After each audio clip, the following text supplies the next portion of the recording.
구약성경 출애굽기 18장 13절에서 27절까지 저와 여러분이 한 절씩 교독하시겠습니다. 구약성경 110조 출애굽기 18장 13절에서 27절까지 한 절씩 교독하겠습니다.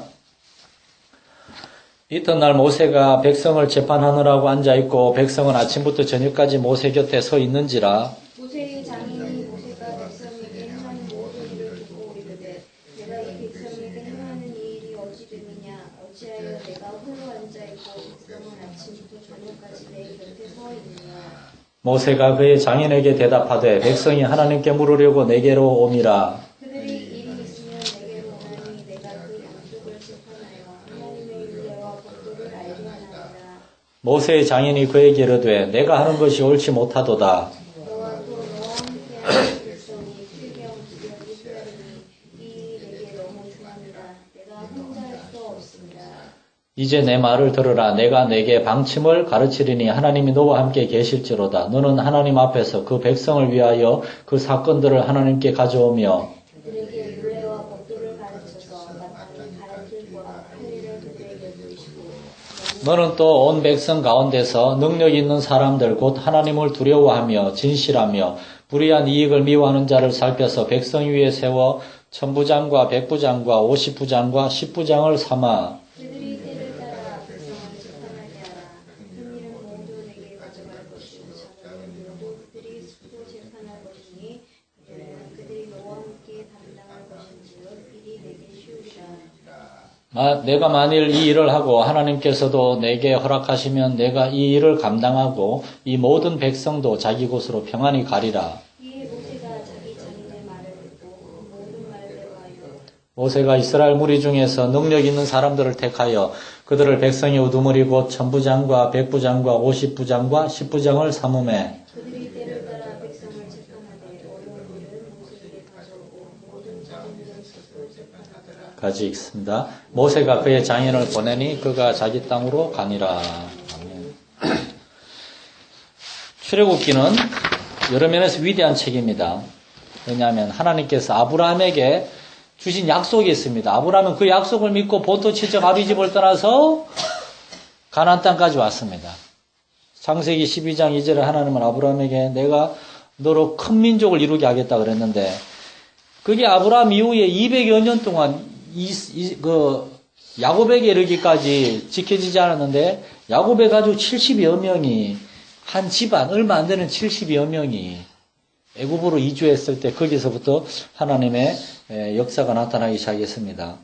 70명은 400년 만에 수백만 명을 헤아리는 큰 민족이 되었고 그리고 하나님은 그들을 애굽의 노예에서 구원하여 주셨고 그들에게 이제 출애굽기에서부터 시작하는 이 모세오경의 이야기는 하나님께서 이들에게 한 국가로서 한 나라가 되게 하시고 한 영토를 주려고 가나안 땅으로 인도하시는 걸 보여주는 겁니다. 특별히 출애굽기 오늘 본문의 말씀은 이 한 나라를 이스라엘 백성들을 통하여 한 나라를 한 민족을 이루려고 하시는 하나님의 계획 그걸 구체적으로 보여주는데 그게 뭔가 하면 나라의 기초가 되는 조직을 하나님이 만들어 주신 겁니다. 하나님이 다 해준 겁니다. 큰 민족을 이루게 하셨죠. 자유를 주셨죠. 땅을 주려고 하시죠. 아직 안 이루어졌지만 좀 있으면 이루어질 거지만 이제 그들에게 국가 조직을 주시는데 이제 출애굽기에서 신명기에 이르는 그 광야에서 40년의 기간 동안 특별히 하나님이 이스라엘 백성들에게 율법을 주시고 그리고 그 율법에 기초한 조직을 세운 겁니다. 세상 나라에는 헌법이 있지만 하나님의 나라에는 하나님의 법이 있습니다. 바로 하나님의 말씀 그겁니다. 그래서 이스라엘 백성들은 이 이스라엘이라는 나라가 하나님의 말씀인 율법의 기초 위에서 세워졌고 그리고 하나님의 나라의 구성원들인 그 모세 지도자와 그리고 나중에 우리 나오는 천부장, 백부장, 50부장, 10부장 이러한 백성의 지도자들은 하나님의 말씀을 듣고 배우고 그 말씀대로 순종하는 말씀의 사람이어야 했습니다. 미국 대통령들은 대통령이 될 때 그 성경 위에다 손을 얹고 그 서약을 한다고 합니다. 하나님의 말씀 앞에서 내가 하나님과 우리 백성들을 잘 섬기는 그러한 대통령이 되겠다고. 그래놓고 뭐 미국 하는 꼴 보면은 뭐 영 뭐 그렇지 않은 거 같긴 하지만 어쨌거나 그 시작은 청교도라고 옛날에 정말 순수한 믿음을 가지고 로마 캐톨릭이 영국에서 로마 캐톨릭의 변형인 성공회라고 하는 거의 캐톨릭하고 비슷합니다. 뭐. 거기가 기독교 개신교 신자들 하도 박해하니까 믿음을 지키기 위해서 이제 100여 명의 사람들이 미국으로 왔잖아요. 그 사람들이 나중에 미국의 기초를 세울 때 미국을 성경 위에 세운 겁니다. 그들은 이스라엘이 하나님의 말씀 위에 선 것처럼 미국도 성경 위에 하나님의 말씀 위에 서기를 원했습니다. 그래서 출애굽기 18장은 바로 그러한 하나님의 역사를 보여주는데 특별히 여기서 우리가 한 가지 기억해야 될 교훈은 뭔가 하면은 하나님은 한 사람 한 사람을 세우실 뿐만 아니라 한 공동체를 세우시고 한 나라를 세워가시는 그러한 하나님이라는 사실입니다. 무슨 말인가 하면 하나님은 언제나 우리를 성장시키시고 우리를 성숙히 하시는 그러한 하나님이라는 겁니다. TV에서 며칠 전에 한 아이와 엄마를 봤는데 그 아이는 자라질 않습니다. 지금 4살인데 아직도 갓난아기예요. 요만합니다. 자라질 않는 겁니다. 그러면서 오만 질병이 몸에 다 나와 있어요. 이렇게. 애기같이 조그만 몸인데 얼굴은 이렇게 많이 이렇게 좀 애기 같지 않고 너무나 참 안타까운 말이지만 보기 흉할 정도로 이제 그 애기는 오래 못 살 거라 그럽니다. 또 자라지 못하고 부모들은 자녀들이 건강하게 잘 자라고 점점 성숙해가고 그런 걸 보기는 것이 기쁨입니다.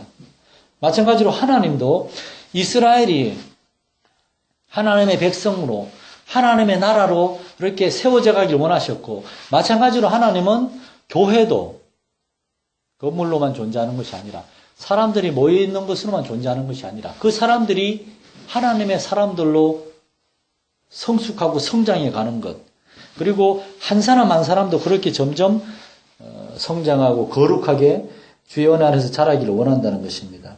그러면 자신에게 질문해 보시기 바랍니다. 나는 매일 성령 안에서 그리스도를 닮으면서 성장하고 성숙하고 있는가 하는 것입니다. 나는 지난해보다 더 성장했고 5년 전보다 10년 전보다 더욱더 믿음의 사람, 은혜의 사람, 성령의 사람, 거룩한 사람이 되었습니까? 그렇게 되어가고 있습니까? 우리의 가정은 우리의 자녀들이 이제 점점 자라면서 어린아기 때보다 이제 자녀들이 점점 자라면서 가정이 점점 복잡해집니다. 그렇게 가면서 가정이 이제 제가 보니까 아기 때는 집에서 가정예배 드리기 쉬워요. 앉아놓고 이렇게 성경 읽으면 되니까. 근데 좀 크면 이제 막 억지로 앉으려고 그러죠. 참 감사한 거 얼마 전에 우리가 이제 저녁에 모여서 성경을 한 장 읽고 기도하고 예배를 드리는데 성경 하나가 76절짜리가 나왔어요. 그거 다 읽으려면 10분 넘어 걸리거든요. 아이고 이놈들 그냥 다리에 쥐나겠구나 싶어서 이렇게 꾸역꾸역 읽는데 정말 감사하게 얘들이 그냥 열심히 읽더라고요. 아 재미있다 그러면서 그 내용이 좀 재미있는 내용이었나 봐요. 얼마나 감사한지 모르겠어요. 근데 몇 년 안 남았습니다. 몇 년 지나면 이제 그렇게 앉아있지 않을 겁니다. 이제 10대가 되고 이제 좀 크면 이제 바쁜데 지금 딱 공부해야 되는데 이럴 겁니다. 이제 장성하면 우리 말 듣습니까? 과연 우리의 가정은 이렇게 자녀들이 점점 성장하면서 가정이 점점 변화되어가는 환경에 따라 그러면서도 더욱더 경건한 가정. 그렇게 우리는 자라고 있습니까? 성장하고 있습니까? 우리 교회는 어떻습니까? 우리 교회는 정말 하나님의 말씀과 기도, 성령의 은혜와 능력 안에서 점점 성장하고 있습니까? 부흥하고 있습니까? 오늘날 한국교회가 침체되고 있습니다. 주저하고 있습니다. 퇴보하고 있습니다. 하나님의 은혜에 감사한 것은 제가 이제 우리 교회를 건축하고 난 다음에 이제 이런 큰 일을 치르고 나면 이상하게 굉장히 막 은혜가 막 그냥 충만해지고 막 더 일을 잘할 것 같은데 영적으로 이렇게 막 좀 이렇게 더욱더 마귀가 좀 심하게 이렇게 마음을 막 휘어 잡는 것 같아요. 그래서 제가 지난 한 2월달, 3월달, 4월달 제가 좀 많이 좀 힘들어하고 있다고 여러분한테 기도를 좀 많이 부탁드렸잖아요. 그런데 요즘 들어서 느끼는 거는 그래도 우리 안디옥 교회 때 제가 부임해서 지금 이제 2년 5개월째를 접어드는데 어쨌거나 꾸준히 조금씩 이렇게 변화하고 있구나. 성장하고 있구나. 요즘 우리가 주일날 예배를 보통 이제 한 12명, 많게는 15명 정도 예배 드리거든요. 이제 숫자적으로 크게 성장한 건 아니지만 그래도 우리가 작년에는 항상 9명, 10명 모였습니다. 그런데 어쨌거나 이렇게 몇 명의 고정적인 예배 인원이 들어왔고, 막 1년에 막 한 100명씩 성장하면 얼마나 좋겠습니까? 그러나, 그런 거는 건강한 성장이 아닙니다. 그런 건 대형 교회에서 사람들이 우르르 몰려서 그냥 이 교회 다니던 사람들이 이 교회 가가지고 그런 얘기가 있거든요. 10여 년 전에 수원에 온누리교회가 수원 온누리교회에다 지교회를 개척했는데 1년 만에 한 2,000명이 모였답니다. 근데 그 1년 만에 그 근처에 있는 작은 교회 5개가 문을 닫았어요. 그 사람들이 다 온누리교회로 와가지고. 이런 거는 건강한 성장이 아니라는 것입니다. 우리 교회는 비록 확 성장하지 않더라도 꾸준히 성장하고 있고, 또 제가 오늘 여기 앉아있으면서 성경 읽고 설교를 준비하고 책을 보는데 곰팡이 냄새도 하나도 안 나고, 제 서울에 있을 때 오래된 게 같이 있던 후배 전도사님이 전화가 왔어요. 목사님 교회 지었다는데 가보지도 못해서 죄송합니다. 어떻게 괜찮아서 하길래, 야 괜찮지 그럼. 옛날엔 난 사무실에 곰팡이 냄새 나가지고 들어가지도 못했는데 지금은 얼마나 깨끗하고 너무나 막 좋다. 너 한번 와서 봐라. 그러니까 꼭 한번 가서 보겠습니다. 저도 그래서 교회를 반드시 세우겠습니다. 십몇 년 후배인데 그런 얘기를 하는데, 내가 저 안에서 얼마나 감상을 잊어버리고 살았구나 깨달았습니다. 그러나 이걸로 만족하면 안 되겠죠. 교만함에 자만함에 빠지면 안 되겠죠. 더욱더 우리는 계속 성장하고 자라나야 되고, 외적으로만이 아니라 내적으로도 목회자인 제가 더욱더 영의 사람이 되고 말씀의 사람이 되고 기도의 사람이 되고 성령의 사람이 되고 또 우리 성도들이 그리 살아가는 것, 하나님이 저와 여러분에게 이것을 원하시는 줄 믿으시기 바랍니다. 이것이 저와 여러분의 간절한 기도의 제목이 되어야 됩니다. 왜 우리는 예수 믿은 다음에 바로 하늘나라 가지 않습니까? 예수 믿었을 때 우리는 아직도 구섭을 쫓는 옛사람의 습관이 남아있고 영적으로 갓난아기입니다. 다시 말해서 우리는 하나님께 영광을 돌릴 만한 걸 아무것도 할 수 있는 게 없어요. 하나님은 우리를 통해 영광을 받으시기 원합니다. 우리는 하나님 우리에게 생명을 주신 이 기간 동안에 우리는 최선을 다해서 하나님께 영광을 돌리기 위해서, 하나님 내가 무엇을 하여야 내가 주님을 기쁘시게 할 수 있겠습니까?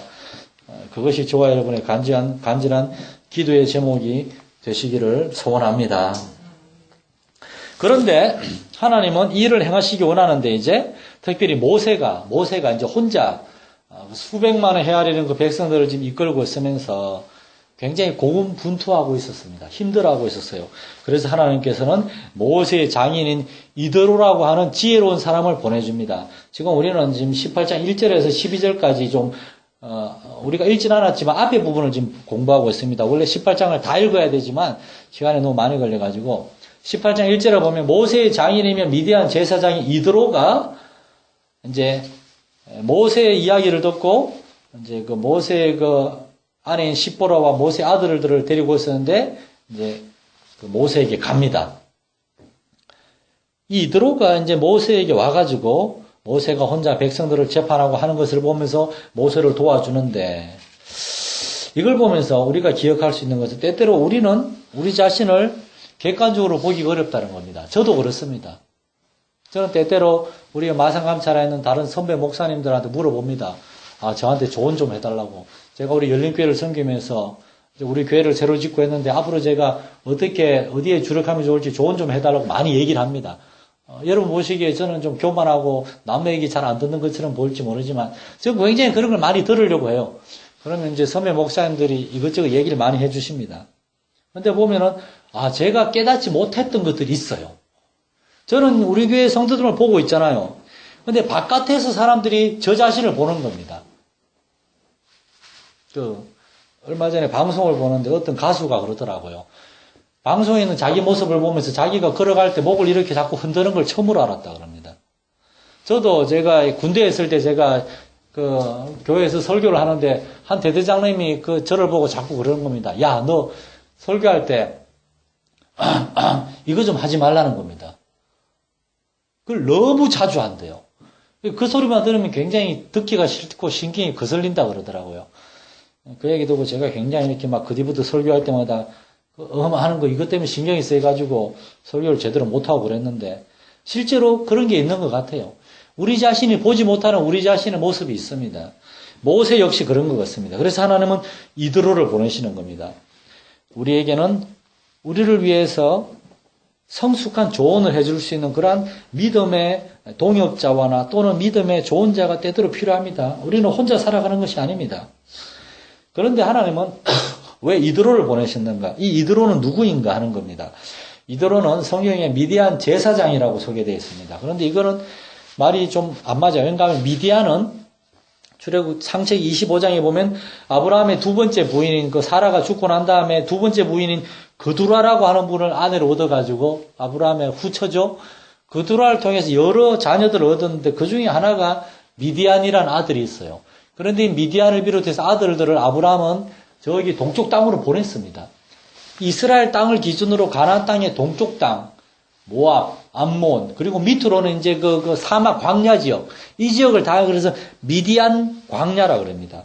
그런데 특별히 그 지역을 미디안 광야라 그러는 이유는 아브라함의 그 후처들의 그두라의 아들들 중에서 미디안이 특별히 탁월한 인물이었던 것 같아요. 그래서 미디안의 후손들이 그 가나안의 그 양쪽과 밑에 지역에 여러 중요한 종족들이 되었습니다. 그 미디안의 여러 종족 중에서 미디안의 후손들 중에서 겐 종족이라고 해요. 겐 종족, 겐 사람이라고 그럽니다. 이 이드로는 그 겐 사람의 족장이었습니다. 그리고 겐 사람들은 놀랍게도 하나님을 섬기는 사람이었습니다. 사사기 4장에 보면은 이제 가나안 땅에 이 겐 사람들은 이 모세장이 이드로와 함께 이때 찾아왔고 이때 이드로가 잠깐 돌아가는데 나중에 다시 모세에 와가지고 이 겐 종족은 여호수아 때 가나안 땅에 들어가잖아요. 그때 이스라엘 백성들을 따라서 가나안에 들어가가지고 가나안에 들어가 같이 삽니다. 그런데 사사기 시대에 보면은 이제 가나안 한 종족이 이스라엘 백성들을 침략했을 때 그때 바락이라고 하는 유명한 장군과 드보라라고 하는 여자 사사가 군대를 이끌어서 가나안 종족과 싸우고 물리치는데 그때 가나안의 군대 장관 나쁜 시스라라고 하는 사람이 도망을 칩니다. 그런데 이 사람이 어디에 가는가 하면 겐 사람 헤벨의 집에 갑니다. 그때 겐 사람은 이스라엘과 친밀한 사람들이기 때문에 그 겐 사람 헤벨의 아내 야엘이라고 하는 여인이 이 가나안 군대 장관 시스라, 이스라엘 백성들을 학대하던 가나안의 나쁜 군대 장관이었는데 그가 낮잠 잘 때 그의 머리에다가 말뚝을 박아가지고 이 사람을 죽여가지고 그 이스라엘 백성에게 돌려줍니다. 이렇게. 제가 어릴 때 사사 공부하면서 배웠던 건데 그 여인이 바로 겐 사람 후손이고 또 보면 이제 나중에 사울이 왕이 되었을 때 처음으로 한 일이 뭔가 하면 아말렉이라고 하는 나쁜 종족들을 싸워서 물리친 거였는데 그때 아말렉 종족 그 옆에 겐 사람들이 근처에 살고 있었는데 사울이 이렇게 얘기합니다. 겐 사람들은 아말렉에게서 떠나가라. 너희들은 해하고 싶지 않다. 그러자 겐 사람들이 떠나갑니다. 그리고 사울이 아말렉 종족을 다 물리칩니다. 이스라엘 사람들은 겐 사람들을 죽이지 않고 살려주려고 호의를 베풀었어요. 왜냐하면 그게 바로 이 모세의 장인 이드로 때문입니다. 이드로가 미디안의 제사장이라고 하는 이유는 이드로가 겐 사람들의 족장임에 동시에 그 사람들 가운데 하나님을 섬기는 그런 제사장의 역할을 감당했다는 겁니다. 이드로는 모세에게 와가지고 여호와께서 이스라엘을 위하여 바로와 애굽에게 행하신 모든 일과 그 여호와의 구원의 이야기를 듣고 난 다음에 18장 9절에 보면 이렇게 얘기합니다. 이드로가 여호와께서 이스라엘에게 큰 은혜를 베푸사 애굽 사람의 손에서 구원하심을 기뻐하여 이드로가 여호와를 찬송하면서 이렇게 나옵니다. 여호와를 찬송합니다. 그리고 12절에 보면 모세의 장인 이드로가 번제물과 희생제물을 하나님께 가져오매 이렇게 되어 있습니다. 그런데 여러분 이 출애굽기 18장에는 아직 번제와 희생제물의 제사제도를 하나님께서 이스라엘 백성들에게 가르쳐주지 않았을 때입니다. 이 이드로는 어디에서 하나님께 번제와 희생제물을 드리는 것을 배웠을까요? 그것은 그들의 조상인 아브라함이 가나안 땅에서 하나님께 번제와 제물을 드린 것들을 그 후처의 아들이지만 아브라함의 아들이 미디안에게 전성이 되었고 미디안을 통해서 그 미디안의 아들들이 대부분이 다 우상을 섬기는 종족이 되었지만 그 중에 이드로를 중심으로 하는 개인 종족은 아브라함에게서부터 그 하나님을 예배하는 그 신앙을 이어받았다는 겁니다. 다시 말해서 이드로는 하나님을 신실하게 믿고 섬기는 하나님의 사람이었다는 겁니다. 그런데 놀라운 사실은 하나님께서 40년 전에 이미 이러한 이드로를 아시고 애굽 땅에서 실패하고 도망 나온 모세를 미디안에 수많은 종족이 있는데 그 중에서도 아브라함 이후에 지금 이드로까지 600년입니다. 600년. 600년 동안 하나님을 신실하게 지키며 살아왔던 이스라엘 밖에 있는 하나님의 백성들이었던 개인 사람 이드로의 집안으로 하나님이 모세를 인도해 주셨다는 겁니다. 무슨 말인가 하면은 40년 전에 모세는 실패자로서 낙심과 좌절 가운데 하나님은 나를 포기하셨나 보다 그러면서 가나안에게 그 미디안 땅에 헤매고 있었는데 하나님은 그 모세를 이드로의 하나님을 섬기는 사람 이드로의 집에 인도하셨고 그 이드로의 딸을 모세의 아내로 주셨고 이드로의 딸이니까 그 시포라도 하나님을 섬기는 여인이었겠죠. 모세는 모르고 있었지만 하나님은 이미 그때도 모세의 삶 가운데 역사하고 계셨다는 겁니다. 여러분, 저와 여러분의 삶에도 하나님의 분명한 뜻과 하나님의 구체적인 인도하심이 있는 줄 믿으시기 바랍니다. 여러분이 이 땅에 수많은 교회들이 있는데 그 중에서 우리 안디옥 교회에 와서 신앙생활하고 저도 이 땅에 수천의 우리 성결교회만도 그 7,000개의 교회가 있는데 그 중에 우리 안디옥 교회 제가 그것도 저는 마산 땅에 처음 왔습니다. 우리 교회 부임할 때 서울에서 300 몇 킬로나 떨어진 이 안디옥 교회 제가 와가지고 쟁쟁한 후보들을 물리치고 제가 담임 목사가 되고 여러분과 함께 목회하는 것 저는 이 모든 것이 하나님의 섭리와 인도하심이 있다고 믿습니다. 여러분 무엇보다 여러분 우리는 혼자가 아닙니다.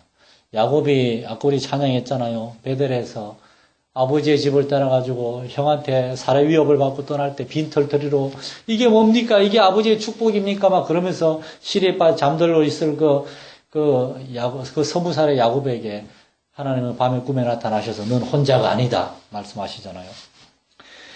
그리고 이제 40년이 지난 지금 하나님은 그 이드로를 다시 모세에게 보내셔서 이제는 수백만 이스라엘 민족의 지도자가 된 모세에게 역시 또한 훌륭한 조언자로서 모세를 도와주게 하십니다. 이드로의 조언은 무엇입니까? 본문 13절에서 16절까지 보면 모세가 백성들을 재판하는데 혼자서 백성들을 다 재판하는 겁니다. 그 이유가 뭡니까? 그 이유가 15절에 보면 모세가 말합니다. 백성이 하나님께 물으려고 내게로 오는데 내가 하나님의 율례와 법도를 그들에게 알게 하고 있습니다. 다시 말해서 모세는 이렇게 생각하고 있는 겁니다. 백성들이 너무 많은데 그들에게 하나님의 말씀을 가르쳐 줄 수 있는 사람은 저밖에 없습니다. 모세는 지금 무슨 실수에 빠져 있는가 하면은 하나님 나 아니면 안 됩니다. 이 생각을 갖고 있는 겁니다. 여러분, 저와 여러분을 비롯해서 오늘날 많은 목회자들도 그렇지만 우리가 정말 조심해야 될 정말 한 가지 영적인 교만이 있는 게 뭔가 하면 나 아니면 안 돼 그겁니다. 나 아니면 안 돼. 여러분, 미안한 얘기인데 저와 여러분 말고도 사람은 있습니다. 하나님은 우리보다 더 크고 지혜롭고 세심하신 분입니다. 두 번째, 우리는 우리 자신이 생각하는 것처럼 그렇게 뛰어난 사람은 아닙니다. 우리는 굉장히 연약한 사람입니다. 위대한 지도자였지만 모세 역시 이러한 착각으로 그 수많은 백성들의 재판을 아침부터 저녁까지 백성들 기다리다가 저녁이 되면 이 사람은 내일 다시 오시오. 그 다음날 또 안 되면 어떤 사람들은 몇 날 며칠을 기다리고 있었을 것입니다. 광야의 땡볕에서. 그걸 위해서 백성들은 진군하지 못하고 오랫동안 그 광야에 기다려야 했을 것이고 이드로가 봤을 때 이것은 정말 지혜롭지 못한 방식이었다는 겁니다. 그래서 우리는 다른 사람의 이야기에 귀를 기울일 필요가 있습니다. 그래서 저도 이렇게 저도 좀 그런 것들이 많이 부족하지만 여러분 저한테 언제든지 와서 얘기하시기 바랍니다. 와서 이렇게 밥 같이 먹자. 제가 항상 얻어먹진 않습니다. 저도 여러분 대접하고 싶습니다. 차도 마시고 얘기도 하고 저한테 많은 조언을 좀 해주세요. 제가 보니까 우리 마산 사람들은 이 목회자들을 이렇게 조금 이렇게 거리를 좀 두는 것 같아요. 제가 서울에 있을 때는 뭐 신방도 신방이지만 매일같이 그냥 사람들이 저한테 전화를 했습니다. 밤에도 그냥 나가가지고 차 마시고 그냥 쉴 틈이 없었어요. 제가 새벽기도 나가면 이렇게 갔다 와서 이렇게 밥 먹고 또 나가거든요. 우리 저녁에 보통 7시, 8시 옵니다. 그리고 밤에 또 성도들 좀 차 마시자고 얘기할 사람이 있다 그러면 나가면 우리 애들은 그럽니다. 도대체 아빠는 뭐 하는 사람이냐고 그냥 막 하루 종일 나가서 뭐 하는 거냐고 아빠가 이래도 되냐고 막 그럽니다. 우리 교회도 여러분이 저를 좀 바쁘게 해주셨으면 좋겠어요. 이렇게 그런 것들을 통해서 저도 이렇게 좀 여러분의 이야기 많이 듣고 제가 설교할 때나 목회진 계획을 세울 때 제가 한쪽에 치우치지 않는 그러한 사람이 좀 되어야 되겠고, 모세에게 이러한 이도로의 지혜로운 충고와 제안이 필요했습니다. 그런데 놀라운 것은 이도로가 정말 모세에게 훌륭한 제안을 했다는 것입니다. 이도로의 제안은 무엇입니까? 17절에서 23절에 보면, 첫 번째로는 20절에 보면, 먼저는 그들에게 율례와 법도를 가르쳐서 마땅히 갈 길과 할 일을 그들에게 보이라. 모세에게 말하는 겁니다. 하나님의 말씀을 가르치라고. 왜 너만 알고 있냐고. 모든 백성에게 하나님 말씀을 가르쳐서 백성들이 하나님 말씀을 알 때에 덮어놓고 다 너한테 가지고 오지 않고 이런 것들은 백성들이 스스로 알고 판단할 수 있도록 하나님의 말씀을 가르치라고. 두 번째 21절에 보면 너는 또 온 백성 가운데 능력 있는 사람들을 택하여서 그들을 백성 위에 천부장, 백부장, 50부장, 10부장을 삼아 그들로 하여금 백성을 재판하게 하라. 큰 일은 네가 재판하고 작은 일은 그들이 재판하게 하라. 다시 말해서 그들로 하여금 너를 도와서 같이 일하게 하라. 그런데 그 지도자의 조건에 대해서 이도로는 세 가지를 얘기합니다. 21절에 보면 첫째는 하나님을 두려워하는 사람. 두 번째는 진실한 사람. 진실한 사람이란 말은 믿을 수 있는 사람이라는 뜻입니다. 거짓말하지 않는 사람이라는 겁니다. 이랬다 저랬다 하지 않는 사람이라. 세 번째로 불의한 이익을 미워하는 자. 뇌물을 받고 이렇게 이쪽 사람한테 잘해주고 그러면 안 된다는 거죠. 이러한 평신도 이러한 그 백성의 지도자의 조건은 오늘날 교회에서 평신도 지도자를 세울 때도 중요한 조건인 것 같습니다. 우리 교회도 이제 제 간절한 기도의 제목은 올해 안에 꼭 우리가 정말 30명을 돌파해가지고 내년에는 꼭 이제 새로운 또 이제 장로님도 한 분 세우고 안수 집사님도 새로 세우고 그러고 싶은 게 제 기도 제목인데 지금 보면 근처 여러 교회들에서 막 임직자 한다고 임직 예식 오라고 엄청 막 그럽니다. 그 가면 그 다 또 헌금해야 되고 또 그런데 또 이제 다 가지 못합니다. 그런데 또 후원 교회들은 또 가야 되잖아요. 뭔 행사가 많고 또 요즘은 또 왜 이렇게 또 초상이 또 많이 나는지 그러한 교회들이 직분자를 세우는 거를 저는 잘 모르지만 오늘날 많은 교회들이 직분자를 세울 때 이렇게 뭐 잘못된 기준으로 세운다고도 합니다. 우리 교회는 이 기준들, 이 출애굽기 18장 21절의 기준과 또한 특별히 신약성경 사도행전 6장 5절에서는 사도들이 초대교회 집사를 세울 때 그 기준을 두 가지를 얘기합니다. 믿음이 충만한 사람, 성령이 충만한 사람. 저는 이러한 5가지 기준, 하나님을 두려워하는 사람, 진실한 사람, 불의한 이익을 미워하는 사람, 그리고 믿음이 충만한 사람, 성령이 충만한 사람, 이러한 사람이 하나님의 그 직분자의 조건이라고 생각됩니다. 우리 열린교회 이러한 사람이 세워지고 또한 하나님께서 혹시나 우리 교회 일꾼을 보내주시려면은 다른 교회에서 이래저래 문제만 일으킨 사람 말고 이러한 일꾼을 좀 보내달라고 기도해 주시기 바랍니다. 세 번째로 우리가 기억할 것은 이러한 사람들이 할 일이 뭔가 하는 것입니다. 이들의 조언과 모세의 순종을 통해서 이제 이들이 천부장, 백부장, 50부장, 10부장을 세웠습니다. 이들이 하는 일이 무엇인가? 이들이 하는 일은 오늘날 교회의 평신도 지도자들이 교회에서 해야 될 일이 무엇인가? 거기에 대해서 중요한 진리를 우리에게 얘기해 줍니다. 첫째, 그들은 반드시 영적인 사람이어야 한다는 것입니다. 영적인 사람. 우리가 읽었던 것처럼 하나님을 두려워하고 진실하고 불의한 이익을 미워하고 믿음과 성령이 충만한 사람이어야 한다는 것입니다. 오늘 어떤 목회자들은 교회 장로님 뽑을 때 기준이 돈 많은 사람, 자기 말 잘 듣는 사람, 그 두 가지가 기준이라 그러면 다른 거 필요 없어 그런 사람이 있는데 정말 사탄 마귀의 괴계입니다. 제가 옛날에 서울에 있을 때 봤습니다. 어떤 목사님이 부임해가지고 그 2년째 됐을 때 자기 마음에 드는 사람 3명을 장로님으로 세웠습니다. 그리고 5년이 지난 뒤에 제가 그 교회에 부임을 부목사로 갔는데 이렇게 보니까 그 목사님이 장로로 세웠던 세 사람이 그 목사님을 엄청나게 공격하고 있더라고요. 그래서 그 목사님이 저한테 와서 그러더라고요. 박 목사 어디 가도 장로 세우지 말라고. 결국 뒤통수 맞는다고. 전 그런 마음이 들었습니다. 목사님이 잘못 세운 겁니다. 목사님이. 그 장로를 세운 세 분, 그 성도들이 투표했는데 다 부결됐거든요. 그런데도 목사님 막 밀어붙여 세운 겁니다. 성도들의 인정을 받지 못했거든요.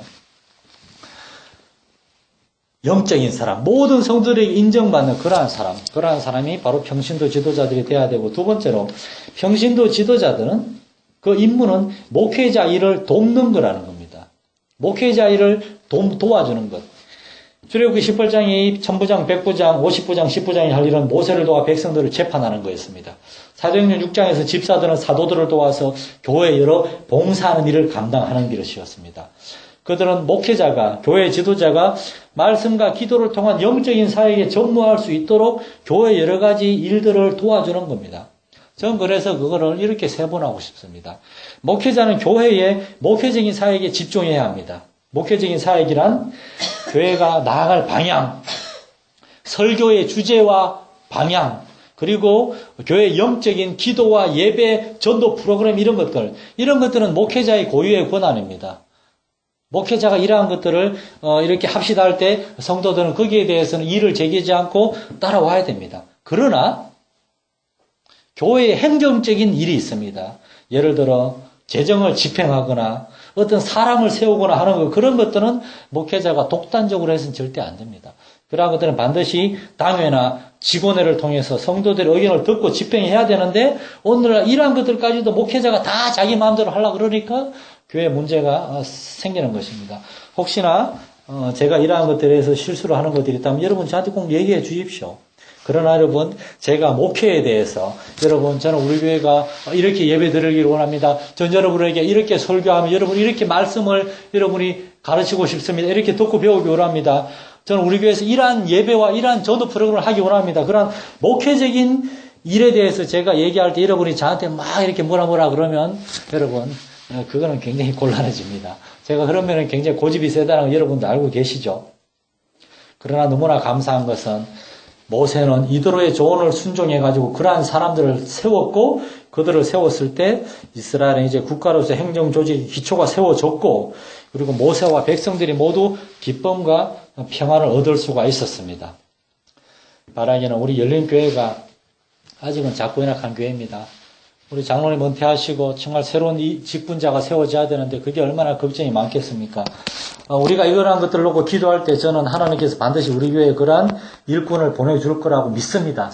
우리 교회에 준비된 일꾼도 있습니다. 뭐 원하면 당장에 세울 수도 있지만, 그러나 가능하면 이렇게 좀 더 기도하고 그렇게 해서 신중하게 세우기를 원하는데, 정말 우리 교회도 너무 급하게 아니라 어때 뭐 올해 안에 뭐 내년 안에 이렇게 시간을 정하고 싶진 않지만 하나님의 때에, 하나님이 오랫동안 우리 교회에서 이렇게 정말 이렇게 세워주시고 우리 교회에서 함께 하신 그러한 귀한 인물들이 우리 교회 또한 새로운 평신도 지도자로 세워져서 제가 너무나 부족하잖아요. 저를 도와서 우리 열린교회를 잘 세워나가고, 그래서 하나님 앞에 우리 온 교회 성도들 앞에 큰 유익이 있는 그러한 일들이 조속히 일어날 수 있도록 함께 기도할 수 있는 저와 여러분이 됐으면 좋겠습니다.